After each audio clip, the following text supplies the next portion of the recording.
I arrived at my parents' Christmas Eve gathering with my wife Sarah and 8-year-old daughter Emma, expecting the usual chaotic but warm family celebration. The living room buzzed with extended family energy as my brother Marcus chased his twin boys Jake and Lucy around the coffee table, while my sister Diana helped her teenage son Tyler set up the new gaming console. Dad suddenly clapped his hands together, announcing the annual cash gift tradition with theatrical flair. He produced crisp white envelopes from his jacket pocket, ceremoniously handing one to each grandchild as they lined up eagerly. Emma waited patiently in her beautiful red velvet Christmas dress, eyes sparkling with innocent anticipation. When Dad finally reached her, he stopped, completely looked down at her with a cold smirk spreading across his weathered face, and declared loudly enough for everyone to hear that she hadn't earned one this year. Without missing a beat, he handed the spare envelope directly to Kevin, our neighbor's 10-year-old son, who had just knocked on the door asking if Tyler could come out to play. Right there in front of my devastated daughter's crumbling expression, while the entire room fell into uncomfortable silence. The seconds that followed felt like watching a car accident in slow motion. Emma's bottom lip began to quiver as she processed what had just happened, her small hands clutching the fabric of her dress. Kevin stood frozen in the doorway, the envelope dangling from his fingers like a piece of evidence in a crime he never meant to witness. His face flushed bright red as he realized he had somehow become part of a family drama that made no sense to him. Marcus cleared his throat awkwardly and tried to restart conversation with the twins, but Jake and Lucy just stared at their cousin with wide, confused eyes. Diana busied herself adjusting Tyler's gaming equipment with unnecessary vigor, her movements sharp and agitated. Tyler, being 16 and keenly aware of social dynamics, looked mortified on Emma's behalf and kept glancing between his grandfather and his younger cousin. Mom Linda hovered near the kitchen entrance, wringing her hands and opening her mouth several times as if to speak before closing it again. Her face had gone pale and she kept shooting worried glances between Dad and me, clearly wanting to intervene but lacking the courage to contradict her husband publicly. Dad stood there with his arms crossed, that smirk still playing around the corners of his mouth as if he was waiting for someone to challenge his decision. There was something almost defiant in his posture, like a schoolyard bully who had just pulled a cruel prank and was daring the teacher to punish him. I felt Sarah's hand find mine, her fingers squeezing so tightly I could feel her wedding ring pressing into my skin. She was vibrating with barely contained fury, and I could practically hear her internal monologue cycling through increasingly creative ways to tell my father exactly what she thought of his behavior.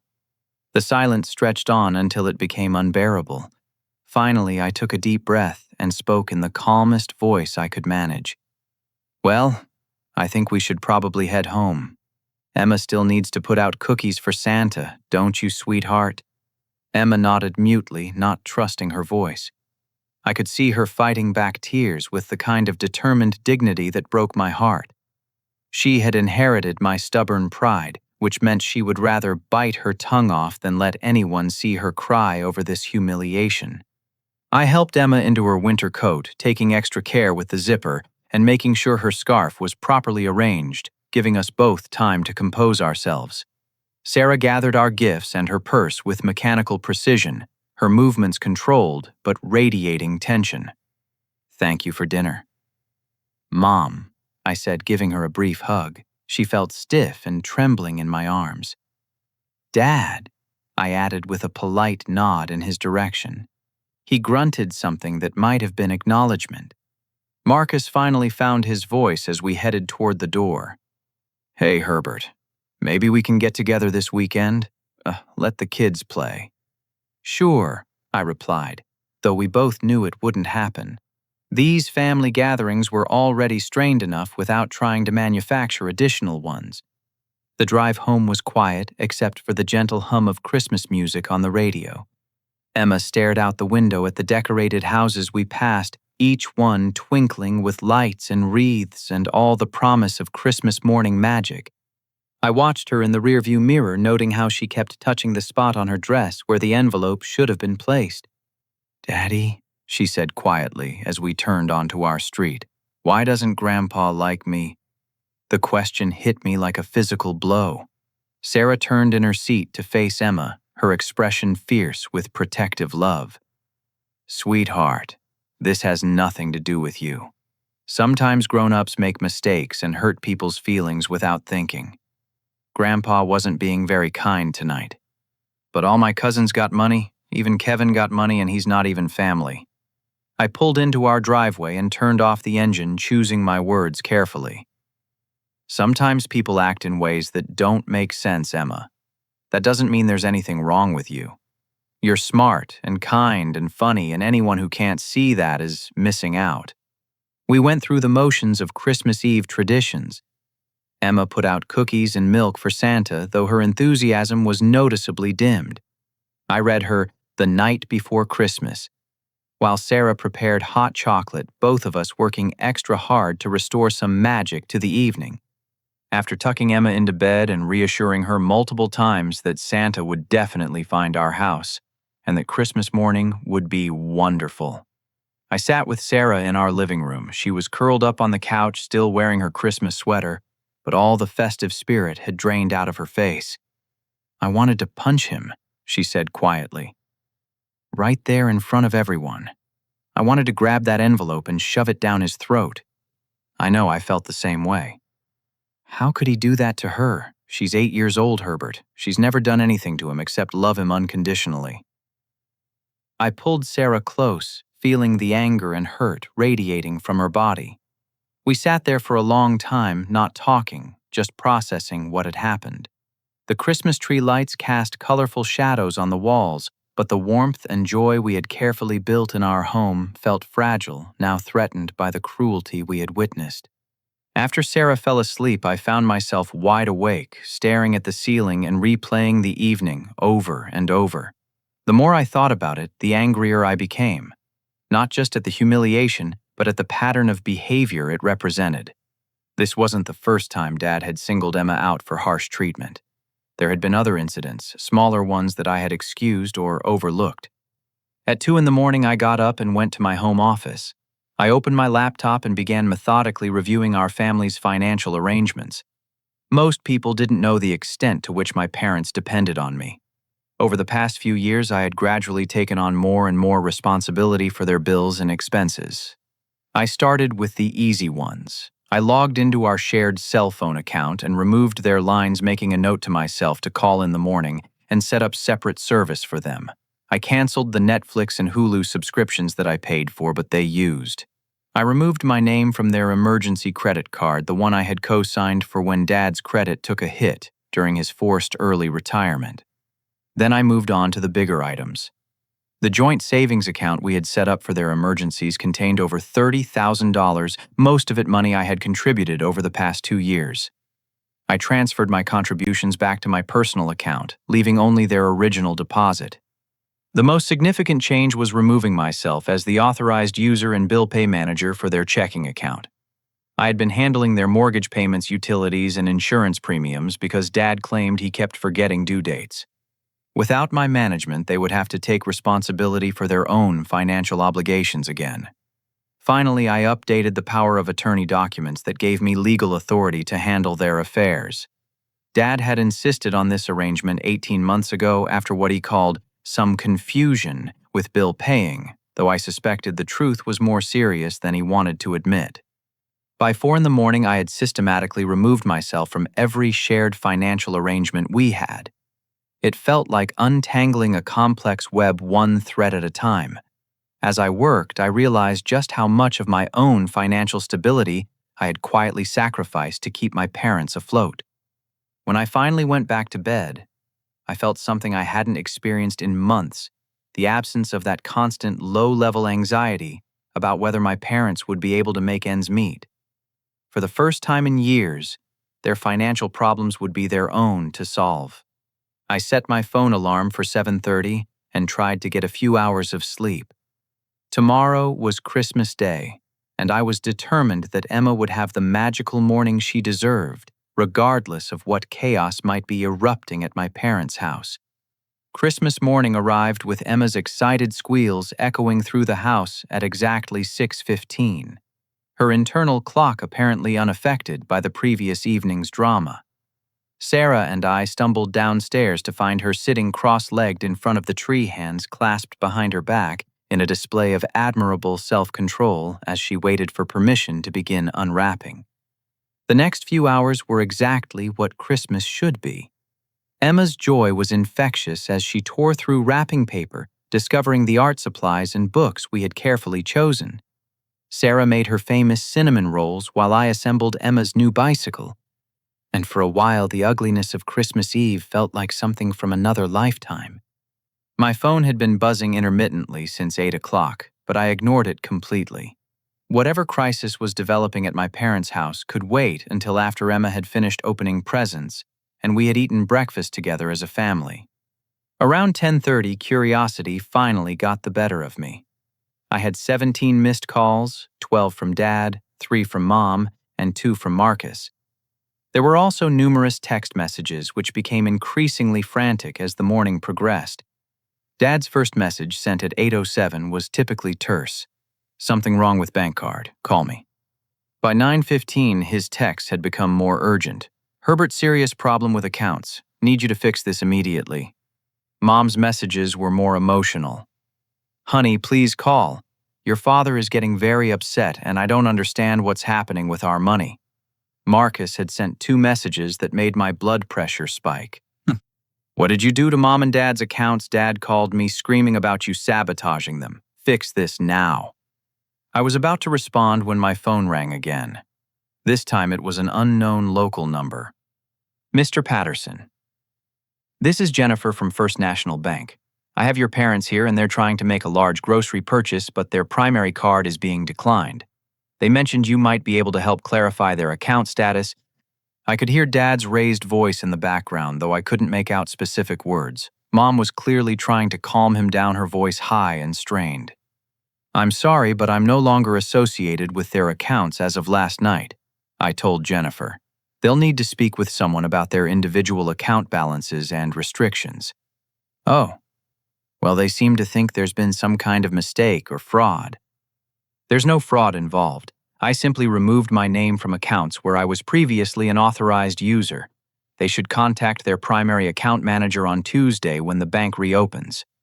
I could hear Jennifer explaining this to my parents, followed by an explosion of angry words from Dad that made other customers in the bank turn to stare. Mom's voice became pleading, though whether she was addressing Dad or the bank employee wasn't clear. After I hung up, Sarah looked at me with raised eyebrows. "Should I ask?" "They're discovering that I've been paying for more than they realized." Emma was absorbed in setting up a complex dollhouse scene on the living room floor, oblivious to the adult drama swirling around her. I watched her carefully arrange tiny furniture pieces with the same methodical precision I had used to dismantle my parents' financial safety net just hours before. The phone rang again. This time it was Diana and I could hear crying in the background. "Herbert, what the hell did you do?" "Mom is having a complete breakdown at the grocery store. Their card got declined for Christmas dinner ingredients and now she's convinced they're going to lose the house." "Their card got declined because they don't have money in their checking account to cover a large grocery bill," I replied calmly. "They'll need to either transfer funds from savings or wait until their Social Security deposit hits on the 3rd. "But you always handle their money stuff." "Not anymore. As of last night, they're responsible for managing their own finances." Diana's voice rose to a near shriek. "You can't just abandon them like this. What if there's an emergency?" "Then they'll handle it the same way every other adult in America handles emergencies. They'll use their savings, call their insurance company, or ask for help from family members who actually treat their children with basic decency." "This is about last night. You're punishing them over some stupid Christmas drama. This is about me deciding not to subsidize people who think it's acceptable to humiliate my daughter in public." Diana started to respond, but I hung up. I was finding it surprisingly easy to end these conversations once people began yelling. My phone immediately rang again, Marcus this time, and his tone was dangerous. "Herbert, I don't know what kind of game you're playing, but you need to get your ass over to Mom and Dad's house right now and to fix this mess. I'm spending Christmas morning with my family. Whatever issues Mom and Dad are having, they can resolve on their own. They're old, Herbert. You can't just cut them off without warning. They're 68 and 66 years old, Marcus not 90. They managed their own finances for 40 years before I got involved. I'm sure they'll figure it out again. Dad's calling you a selfish bastard who's stealing from his own parents. This stopped me cold. What did you just say? He says you've been stealing money from their accounts and now you're trying to cover it up by claiming you were helping them. I felt something shift inside my chest, a cold clarity that cut through the anger and hurt. Marcus, let me ask you something. When was the last time you helped with Mom and Dad's expenses? What do you mean they don't need help? They've got Dad's pension and Social Security. When was the last time you paid for anything for them? Groceries, utilities, medical bills? Herbert, what are you talking about? They're not poor. Their mortgage payment is $2,100 a month. Dad's pension is $870. Mom's Social Security is $630. Their health insurance premium is $450 monthly because Dad retired early and lost his company coverage. That leaves them exactly $20 a month for food, utilities, medication, and everything else. Marcus was quiet for a long moment. That can't be right. I've been covering the difference for almost 2 years, Marcus. Roughly $3,000 a month out of my own salary. Plus emergency expenses like when their water heater died in August or when Dad needed those new prescription glasses in October. Why didn't you tell us? I did tell you. I sent emails every month detailing their expenses and asking if you and Diana wanted to contribute. You never responded. Another silence. Then, I don't remember getting any emails. Check your spam folder. I heard him typing in the background. Oh shit. Herbert, there are like 50 emails here from you. I had my email set to automatically delete anything with budget or expenses in the subject line because of work stuff. Well, now you know. So when Dad calls me a thief, remember that I've been keeping him out of foreclosure while raising my own family. Marcus sounded shaken. I had no idea. Why didn't you just stop paying and make them figure it out sooner? Because I thought we were family. I thought that meant something. After I hung up, I realized Emma had stopped playing and was watching me with concerned eyes. Is Grandpa in trouble, Daddy? Sarah came over and sat on the floor next to Emma, pulling her onto her lap. Grandpa and Grandma are just learning how to handle some grown-up responsibilities that Daddy has been helping them with. Sometimes when people get stressed about money, they say things they don't mean. Emma considered this seriously, like when I get cranky when I'm hungry. Exactly like that, sweetheart. The phone rang yet again, but this time it was an unfamiliar number with a local area code. I answered cautiously. Mr. Patterson, this is Carol from Valley Medical Center. We have your father here in our emergency room. My stomach dropped. What happened? He became disoriented and agitated at a grocery store. His wife called 911 because she thought he might be having a stroke. We've run some preliminary tests and his vitals are stable, but he's quite confused and keeps asking for you. We'll be right there. I looked at Sarah and Emma, my resolve beginning to waver. Despite everything that had happened, the thought of Dad scared and confused in a hospital room made my chest tighten with familiar worry. Go, Sarah said, reading my expression. Emma and I will finish Christmas morning here and then we'll come meet you if you need us. But what if he's really sick? What if this is serious? Sarah stood up and put her hands on my shoulders, looking directly into my eyes. Herbert, you can care about your father's health without accepting responsibility for his behavior. Go make sure he's okay. But don't you dare apologize for protecting our daughter. The emergency room at Valley Medical Center buzzed with the controlled chaos typical of Christmas Day healthcare. Between the cooking accidents and family stress casualties, every chair in the waiting area was occupied. I found Mom pacing near the reception desk, her Christmas sweater wrinkled and her hair disheveled in a way I had never seen before. Herbert. She rushed toward me, her face streaked with dried tears. Thank God you're here. Something terrible is wrong with your father. He just started getting so angry and confused at the store, and then he couldn't remember where we parked the car. I hugged her, feeling how small and fragile she seemed. What exactly happened, Mom? We were trying to buy groceries for Christmas dinner and our card kept getting declined. Your father got more and more upset, and then he started saying things that didn't make sense. He told the cashier that his son was stealing from him and that we needed to call the police. She paused, looking embarrassed. He couldn't remember our address, Herbert. When the paramedics asked where we lived, he just kept saying, the White House with the red door. But he couldn't give them the street name. A nurse appeared beside us. Mr. Patterson, I'm Jennifer, your father's nurse. Would you like to see him now? We followed her through a maze of curtained cubicles until she stopped at one near the back corner. I should warn you, he's been asking for you, but he seems to think you're much younger than you are. He keeps referring to his boy Herbert, who helps him with things. I pushed aside the curtain and found Dad lying on a narrow bed, staring at the ceiling with a confused expression. He looked older than I remembered, his face gaunt and his hair completely gray. When he saw me, his expression brightened with genuine relief. Herbert, there you are, son. I've been waiting for you to come help me figure out this mess. Hi, Dad. How are you feeling? I'm fine, but these people won't listen to me. I keep telling them that someone has stolen our money, but they want to run all these tests instead of calling the police. He sat up with effort, his movements shaky. You handle our bank stuff right. You need to call them and find out who took our Christmas money.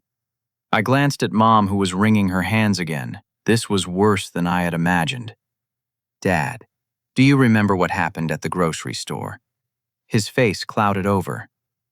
Some kind of computer error with our credit card.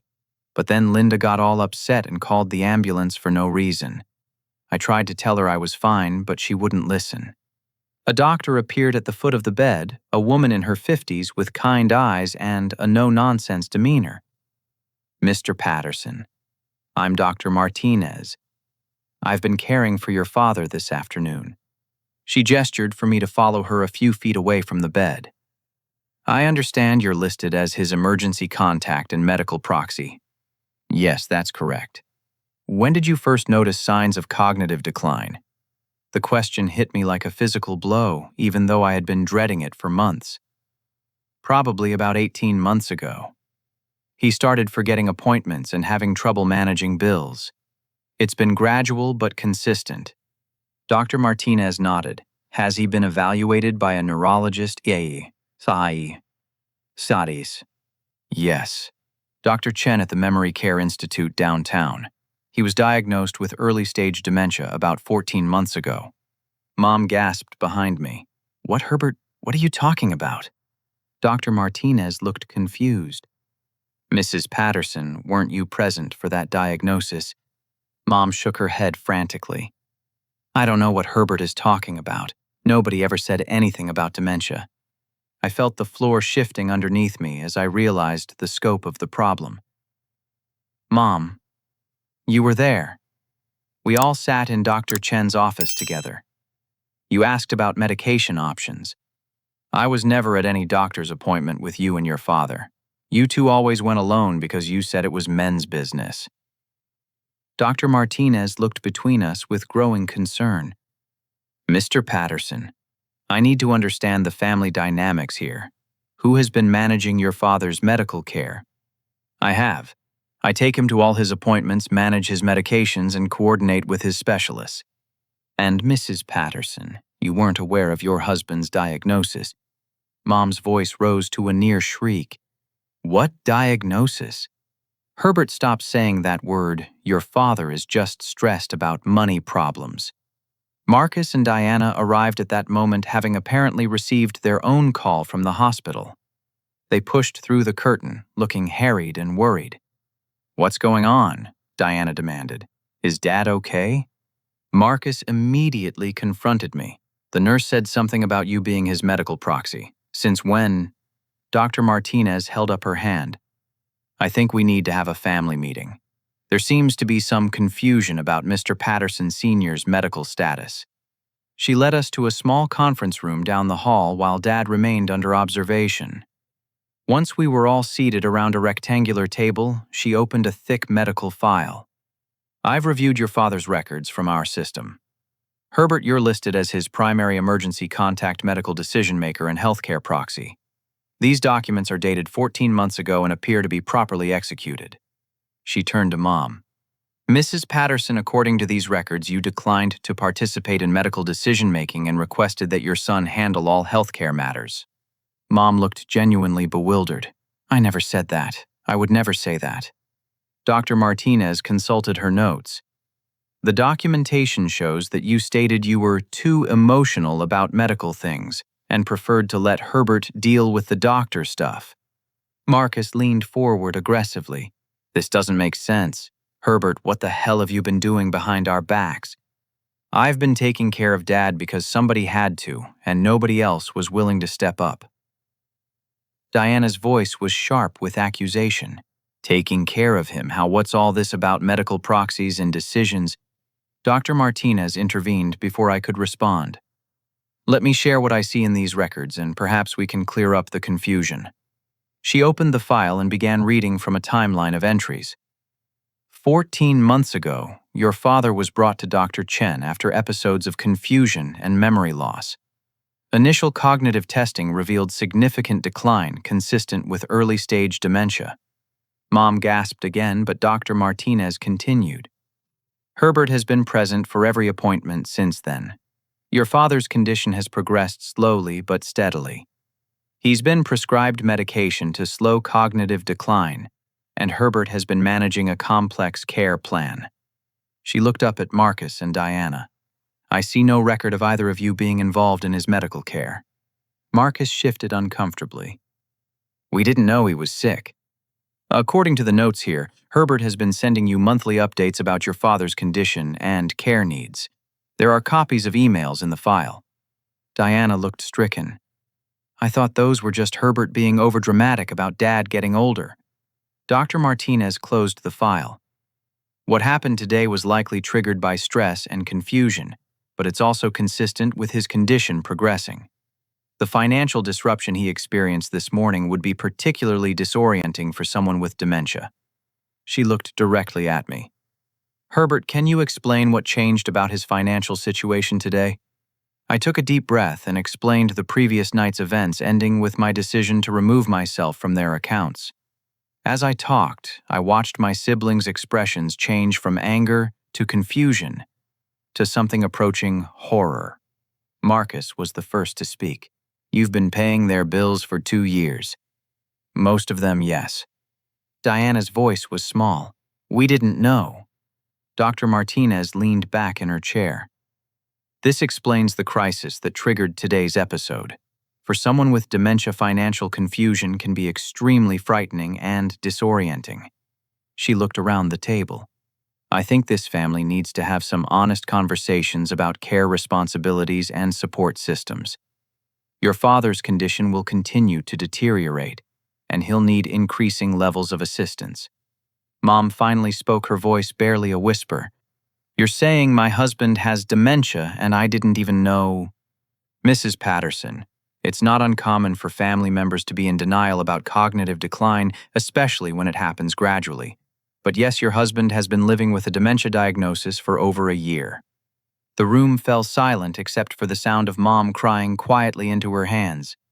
Dr. Martinez left us alone in the conference room to discuss family matters. But for several minutes, nobody spoke. Mom continued crying softly, while Marcus and Diana stared at the table, as if it might provide answers to questions they were only beginning to understand how to ask. Finally, Diana broke the silence. Herbert, I need you to explain something to me. If Dad has been sick for over a year, why didn't you force us to listen? I tried.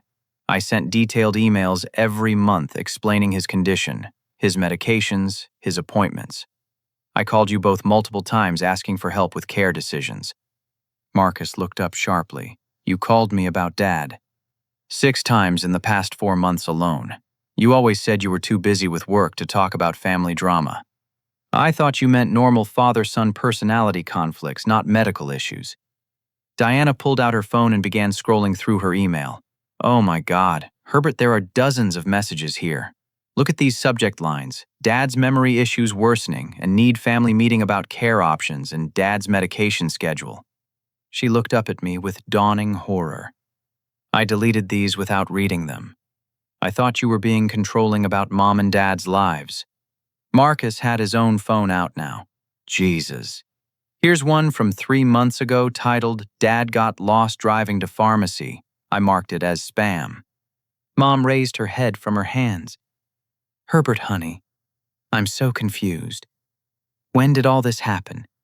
When did you start taking your father to doctors? I chose my words carefully, recognizing that she might be struggling with her own cognitive issues or simply deep denial. Mom, it started when Dad asked me to help him remember his appointments. You said medical stuff made you too nervous, so you preferred that I handle it. I don't remember saying that. It was after that incident when Dad couldn't find the car at the mall parking lot. You were crying and Dad was angry, and you said you couldn't handle seeing him confused. Mom's eyes filled with fresh tears. I do remember that day. It was so scary, but I thought it was just stress from retirement.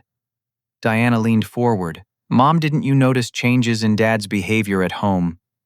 Of course I noticed changes, but I thought he was just getting older and grumpy.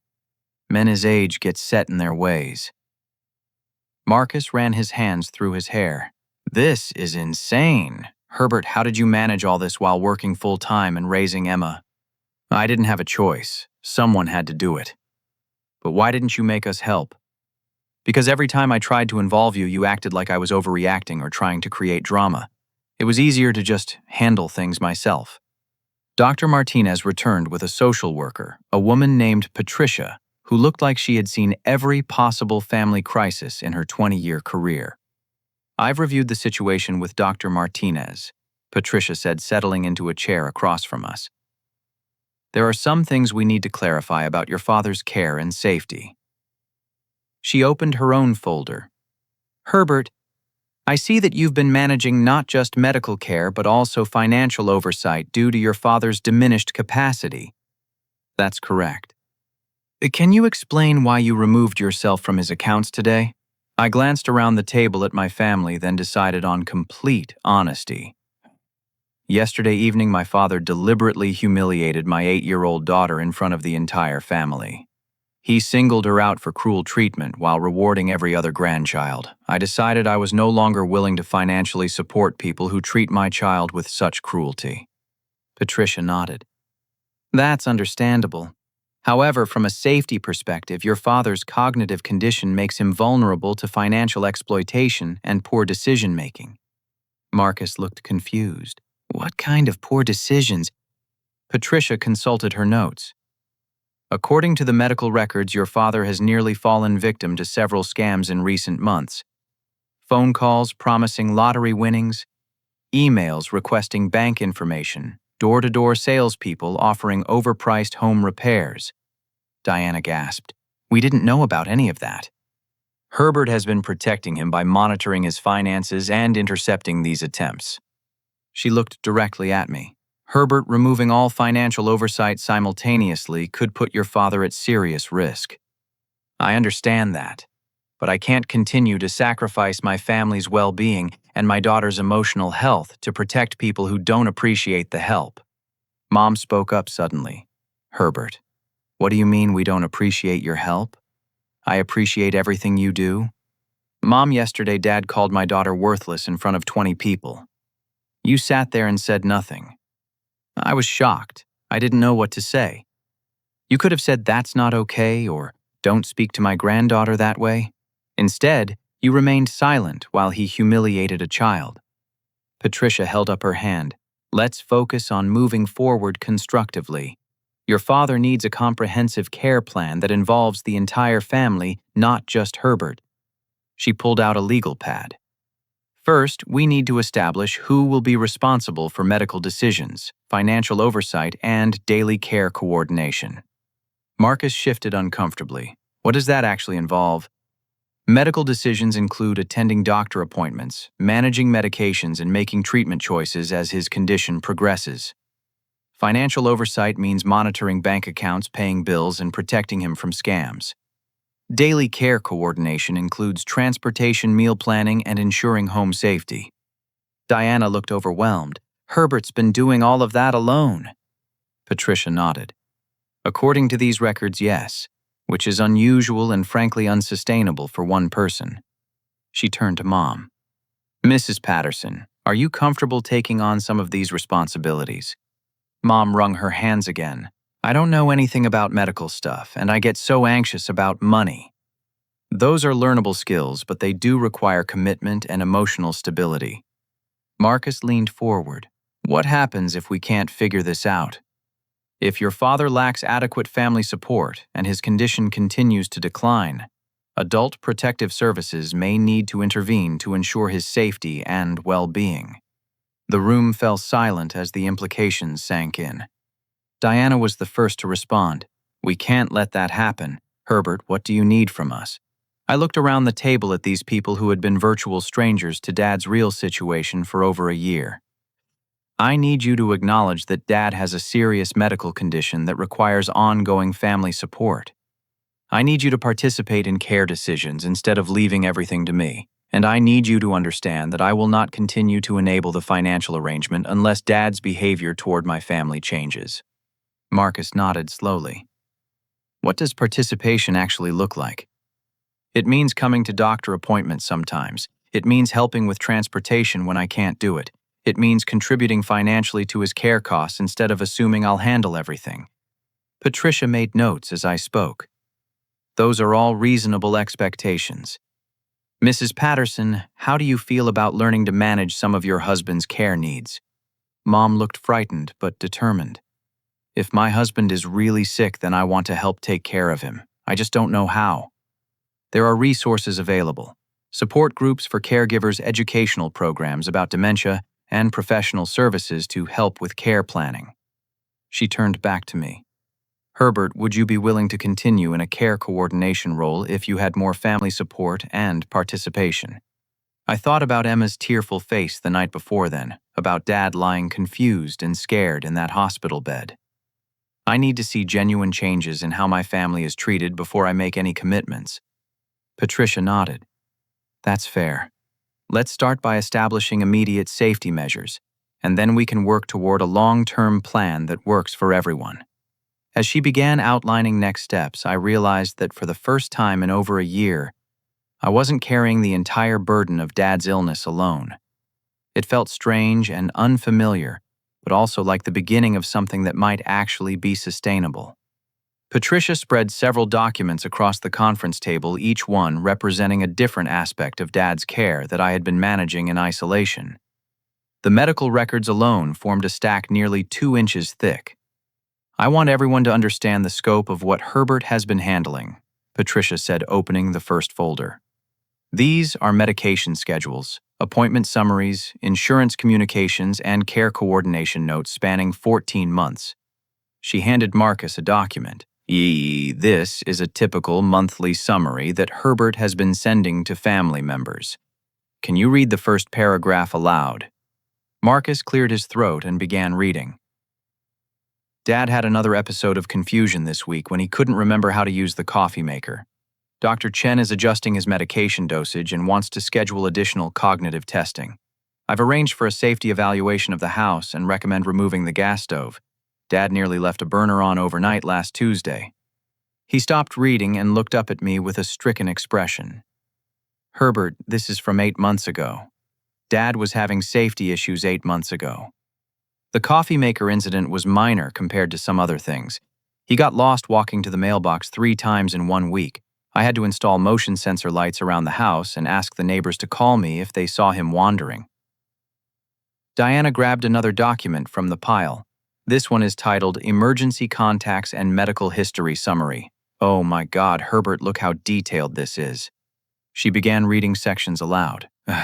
Current medications, dosages, pharmacy information, primary care, physician specialists, insurance policy numbers, emergency procedures. She looked up. You've created a complete medical profile for Dad. Mom reached for one of the papers with trembling hands. What's this one about? Patricia leaned over to look. That appears to be a financial analysis showing monthly expenses versus income. Mom studied the numbers with growing alarm. Herbert, this says you've been paying over $3,000 every month for our expenses. That's correct. Marcus grabbed the financial summary. Wait, let me see this. Mortgage, utilities, insurance, medications, groceries. He was quiet for a long moment, adding figures in his head. Diana, look at this. Herbert's been covering almost everything except their Social Security payments. Diana took the paper and scanned it quickly.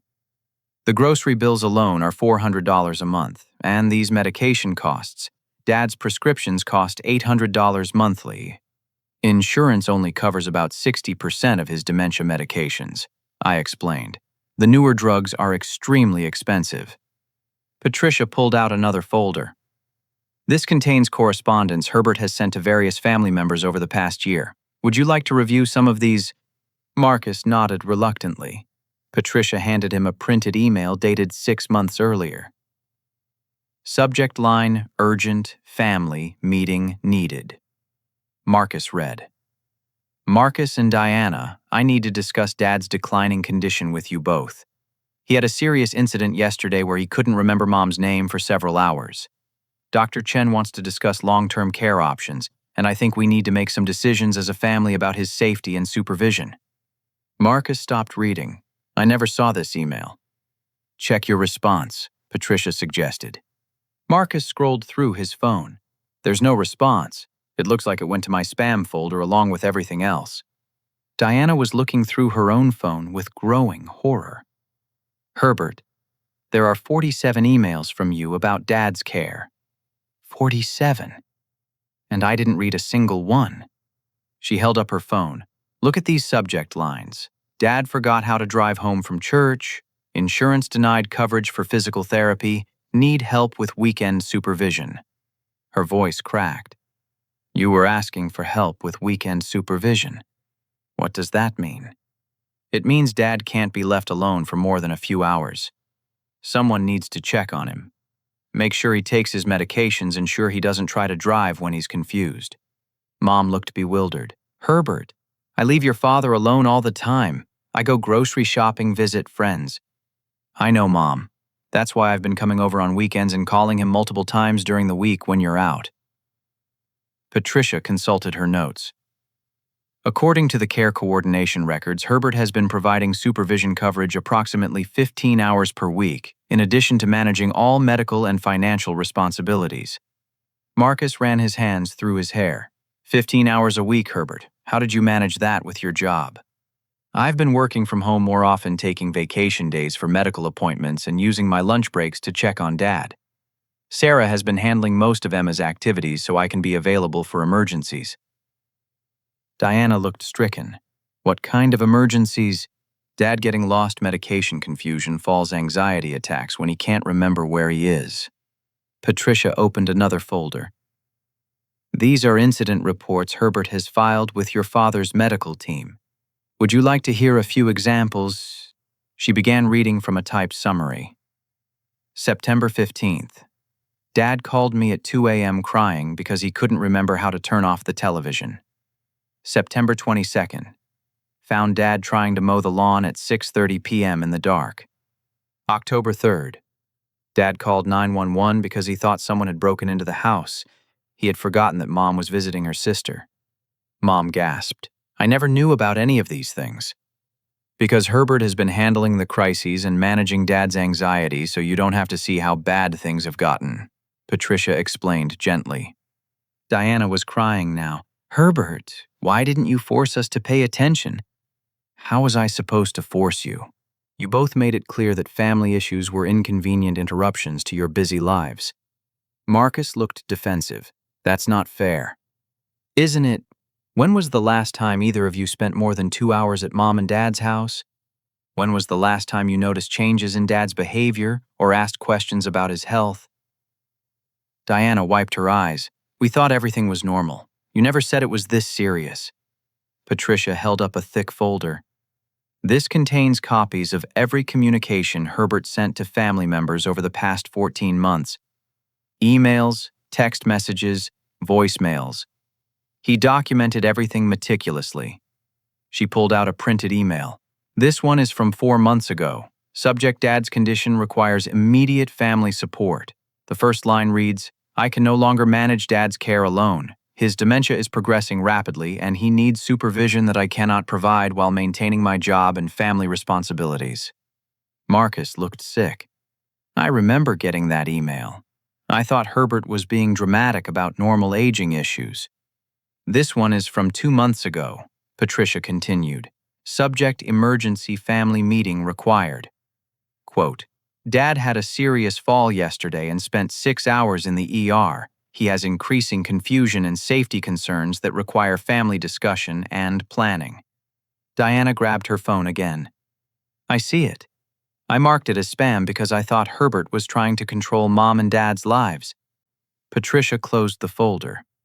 "Herbert has been trying to involve you in care decisions for over a year. The documentation shows consistent attempts to communicate, request help, and share responsibilities." She looked around the table. "The question now is whether you're willing to step up and participate, or if Herbert will need to explore other care options for your father." Marcus leaned forward. "What does stepping up actually look like?" "It means regular participation in medical appointments, shared financial responsibility for care costs, and rotating supervision duties so Herbert isn't carrying the entire burden." Diana nodded slowly. "We can do that. We should have been doing that all along."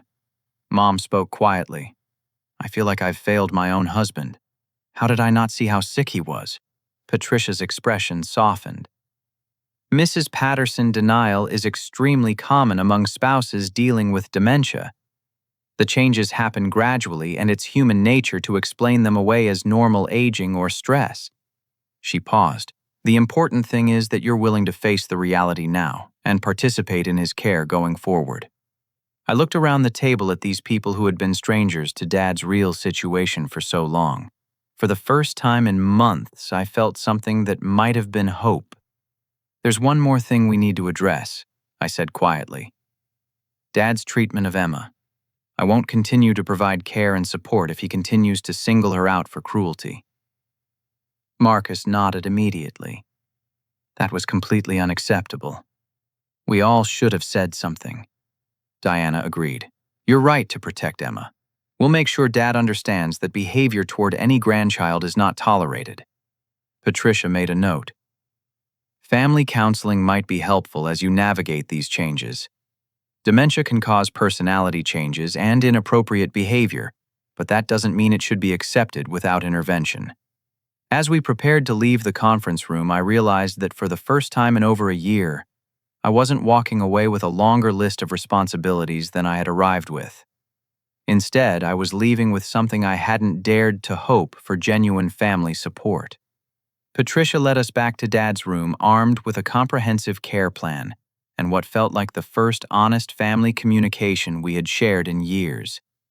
Dad was sitting up in bed, looking more alert, but still confused about why he was in the hospital. "Herbert," he said when he saw me, "did you get our money situation straightened out? These people keep asking me questions I can't answer." I pulled a chair close to his bed while the rest of the family gathered around. "Dad, we need to talk about some important things." "Good, because I'm ready to go home. This place is too noisy and they won't let me have coffee." Dr. Martinez appeared before I could respond. "Mr. Patterson, how are you feeling?" Fine. Just ready to get out of here and deal with whoever messed up our bank accounts." She consulted her chart. "Your test results look good, but we need to discuss some changes in your care plan before you go home." Dad's expression became wary. "What kind of changes?" Dr. Martinez looked at me, and I nodded slightly. "Dad, you have a medical condition that affects your memory and thinking. It's called dementia, and we've been working with Dr. Chen to manage it." "I don't have dementia," Dad said firmly. "I just get confused sometimes when I'm tired." "The confusion episodes are getting more frequent and more serious," I continued gently. "That's why I've been helping you with appointments and medications." Dad looked around the room at his family, his expression shifting between confusion and something that might have been fear. "You mean I'm losing my mind Mom moved closer to the bed and took his hand. Donald, you're still you. You're just having some trouble remembering things, and we're going to help you manage that. Linda, I don't want to be a burden on anyone. You're not a burden, Dad, Diana said, stepping forward. We're family. Taking care of each other is what families do. Marcus nodded agreement. Herbert's been handling everything alone, but that's going to change. We're all going to help now. Dad looked directly at me. Herbert, have you been taking care of me and I didn't even realize it? I've been helping with some things, Dad. Medical appointments, bill paying, making sure you're safe. For how long? About 18 months. Dad was quiet for a long moment, processing this information. And I've been giving you a hard time about money and acting like you were interfering. Sometimes, yes. What about yesterday with Emma? My throat tightened. You were cruel to her, Dad. You humiliated her in front of everyone. Dad's eyes filled with tears. I don't remember doing that clearly. It's like watching something through fog. But I remember feeling angry about money and Emma was there. He looked directly at me. Herbert, I think I was angry at the wrong person. Wasn't I? Maybe. But Emma didn't deserve to be the target of that anger, regardless of where it came from. Is she okay? Did I really hurt her feelings badly? She's resilient, Dad, but yes, you hurt her. Dad struggled to sit up straighter. I need to apologize to her, and to you, and to Sarah. He paused. If I have this dementia thing, does that mean I'm going to get worse? Dr. Martinez answered gently. The progression varies from person to person, but yes, the symptoms typically increase over time. That's why having a strong support system is so important. Patricia stepped forward with her folder. We've developed a care plan that involves your entire family. Would you like to hear about it? Dad nodded, though he looked frightened. Herbert will continue as your primary medical advocate because he knows your medical history best. But Marcus is going to start attending appointments with you and learning about your care needs. Marcus nodded. I can handle transportation and be backup for medical stuff. Diana is going to help with daily medication management and check on you regularly during the week. Diana moved closer to the bed. I can come by every afternoon after work, help with dinner, make sure you're taking your pills correctly. Patricia continued. Your financial management will remain with Herbert for now, but with oversight from Marcus and Diana, so the responsibility is shared. What does that mean exactly? Dad asked. It means I'll continue paying bills and managing your accounts, but Marcus and Diana will contribute financially, so it's not all coming from my salary. Marcus looked slightly uncomfortable, but determined. Diana and I should have been helping with expenses all along. We'll work out a fair division of costs. And Mrs. Patterson, Patricia addressed Mom. We'd like you to start attending a caregiver support group to learn more about dementia and how to help your husband at home. Mom nodded eagerly. I want to learn. I've been useless because I was too scared to understand what was happening. Dad reached for her hand. Linda, you haven't been useless. This is scary for both of us. Patricia made some notes on her clipboard. There are also some safety modifications we recommend for your home. Grab bars in the bathroom, better lighting, and removing potential hazards. I can handle the home modifications, Marcus offered. I'm pretty handy with that stuff. Dad looked around at his family with an expression I hadn't seen in months, relief mixed with gratitude. So, I won't have to worry about forgetting to pay the electric bill or missing doctor appointments. No, Dad, I said. We'll handle all of that together. And if I get confused or scared, someone will help me figure things out. Diana squeezed his hand. Always. We'll make sure you're never alone when you're frightened or confused. Dad turned to me with tears in his eyes. Herbert, I've been treating you badly when you were taking care of me, haven't I? Sometimes, but I understand you were scared and confused. That's not an excuse for being mean to Emma. She's just a little girl. No, it's not. Dad was quiet for a moment. When I get out of here, I want to talk to Emma. I need to apologize properly and make sure she knows it wasn't her fault. She'd like that, Dad. Dr. Martinez checked her watch. I think we can discharge you this evening if you have adequate support at home. He does, Marcus said firmly. Diana and I are going to stay with Mom and Dad tonight, and we'll set up a schedule for regular check-ins. Patricia nodded approval. That sounds like a good start. I'll schedule a follow-up meeting for next week to see how the new arrangement is working. As the medical staff left to prepare discharge papers, Dad looked around at his family with something approaching wonder. I don't remember the last time we all worked together like this, he said quietly. Neither do I replied, but it feels right. Dad squeezed my hand. Herbert, I know I won't always remember to say this, so I need to say it now while I'm thinking clearly. Thank you for taking care of me when I couldn't take care of myself. And thank you for not giving up on our family even when we didn't deserve your patience.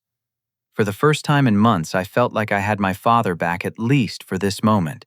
And for the first time in over a year, I felt like I wasn't carrying the weight of his illness alone. 3 months after that Christmas Day crisis, our family had settled into rhythms that felt both natural and sustainable. Dad's condition hadn't miraculously improved, but the burden of managing his care was finally shared among people who understood the reality of his situation. Marcus had surprised everyone, including himself, by becoming Dad's most reliable appointment companion. Every Tuesday morning, he picked up Dad for breakfast before doctor visits, and they had developed an easy routine of reviewing questions beforehand and taking detailed notes during consultations. Marcus later told me that those Tuesday mornings had given him more meaningful time with Dad than he had experienced in years.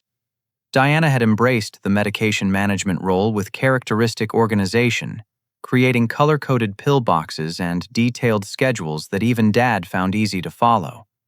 She visited every weekday after work, ostensibly to monitor pills, but really to provide companionship during the difficult late afternoon hours when Dad's confusion typically peaked. She had learned to redirect his anxiety with photo albums and stories from his childhood, discovering a patience she never knew she possessed. Mom had flourished in her caregiver support group, connecting with other spouses who understood the grief of watching a partner's mind slowly disappear. She learned practical strategies for managing Dad's difficult moments, and perhaps more importantly, found permission to take care of her own emotional needs. The scared, overwhelmed woman I had seen at the hospital had been replaced by someone stronger and more confident in her ability to cope with their changing circumstances. The financial arrangements had been restructured entirely. Marcus and Diana now contributed equally to Dad's care costs, with each family covering roughly $1,000 monthly for medical expenses, medications, and home support services. For the first time in 2 years, Sarah and I could plan for Emma's future without wondering whether we would have enough left over after covering my parents' emergencies. On this particular Saturday morning in late March, I was watching Emma and Dad work together in Mom's garden, planting seeds for the spring vegetables Dad had always grown but hadn't been able to manage alone. Emma had appointed herself his gardening assistant, a role she took extremely seriously.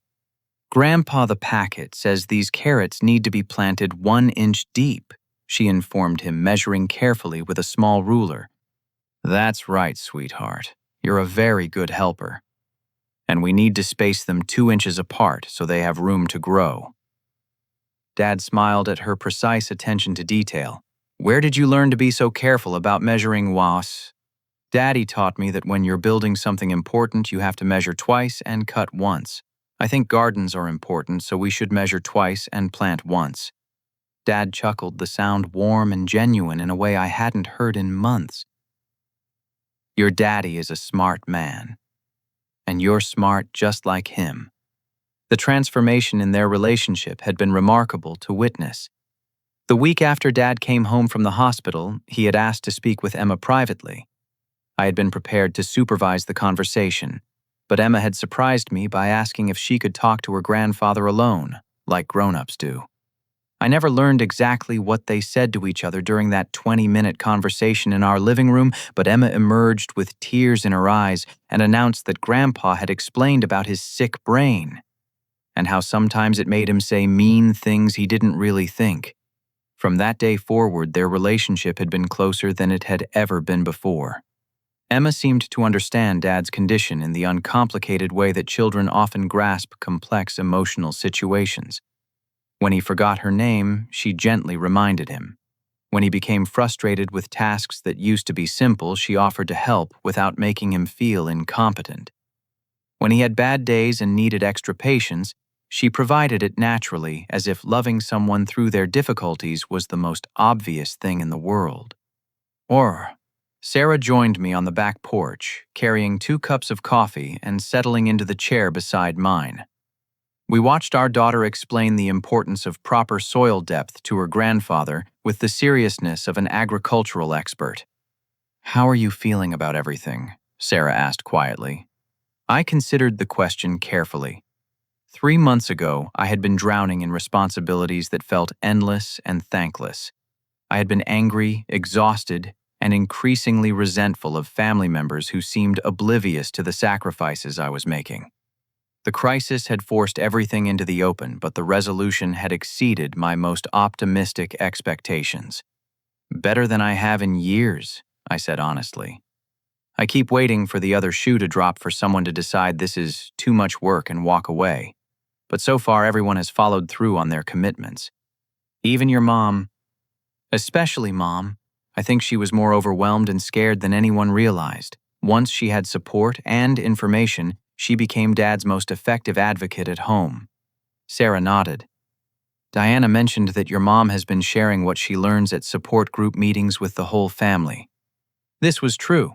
Mom had become surprisingly vocal about Dad's needs and limitations, educating relatives and neighbors about dementia in ways that protected Dad's dignity while ensuring his safety. She had also become fierce about family boundaries, politely but firmly declining invitations and requests that might overwhelm Dad or disrupt his routine. Marcus appeared around the corner of the house carrying a toolbox and wearing work clothes. "Morning, Herbert. I'm here to install those motion sensor lights we talked about." Over the past 3 months, Marcus had systematically addressed every safety concern I had identified around Mom and Dad's house. New lighting grab bars, non-slip mats, and a medical alert system had transformed their home into a place where Dad could navigate safely even during confused episodes. "How's the project list coming?" I asked. "Almost done. After the lights, I just need to finish the ramp for the back steps, and then we'll be caught up on the major stuff." Marcus had approached these home modifications with the same methodical attention he brought to his engineering job.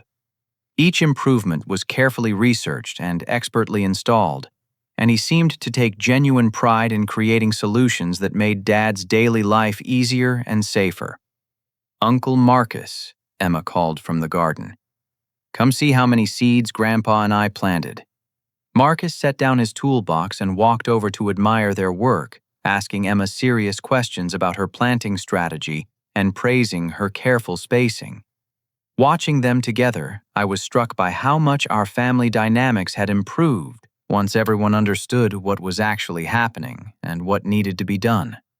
Diana's car pulled into the driveway and she emerged with grocery bags and her usual Saturday afternoon energy. She had established a routine of cooking Dad's favorite meals on weekends, preparing extra portions that Mom could reheat during the week when cooking became overwhelming. "How are my favorite gardeners?" she called out as she headed toward the house. "Aunt Diana, we planted 6 different kinds of vegetables," Emma reported proudly. "I can't wait to see them grow. Are you going to help Grandpa take care of them all summer?" "Of course, Grandpa says I'm his best helper." Dad beamed at this declaration, and I realized that Emma had given him something precious, a sense of purpose and usefulness that his illness had been gradually stealing away. Their gardening partnership provided him with meaningful activity and gave him opportunities to share knowledge and experience in ways that felt natural rather than forced. As the afternoon progressed, our house filled with the comfortable chaos of extended family. Marcus finished installing the lights and joined Dad for their weekly chess game. Diana cooked dinner while Mom helped Emma with a school project about plant biology. Sarah graded papers at the kitchen table, occasionally offering input on Emma's research. I found myself with the unfamiliar luxury of free time during a family gathering. For over a year, these visits had been consumed with managing Dad's medications, monitoring his mood, and handling small crises. Now, I could simply enjoy watching my family interact without constantly worrying about what might go wrong next. Around 6 o'clock, as we gathered for dinner, Dad asked for everyone's attention. I want to say something while I'm having a good day and can think clearly. He began, his voice slightly shaky with emotion. I know that my mind is going to get worse over time, and there might be days when I can't remember how grateful I am for all of you. He looked around the table at each person individually. Marcus, thank you for learning about my medical stuff and helping me feel safe in my own house. Diana, thank you for taking care of me every day and making sure I don't forget my pills. Linda, thank you for being brave enough to learn about this disease with me. His voice broke slightly as he continued. Herbert, I know I was awful to you for a long time. I was scared and angry about losing my mind, and I took it out on the person who was trying hardest to help me. I'm sorry for that, and I'm grateful every day that you didn't give up on me. Finally, he turned to Emma. Emma, sweetheart, you've taught me that having a sick brain doesn't mean I can't still learn new things and make people happy. You've been patient with me when I get confused, and you've helped me remember that I can still be useful and important to my family. He paused, gathering himself. I want you all to know that even when my mind gets too confused to say it properly, I love each of you, and I'm proud to be part of this family. There wasn't a dry eye at the table. Emma, with the straightforward honesty that had become her trademark in dealing with Dad's illness, spoke into the emotional silence. Grandpa, we love you too, even when your brain gets mixed up.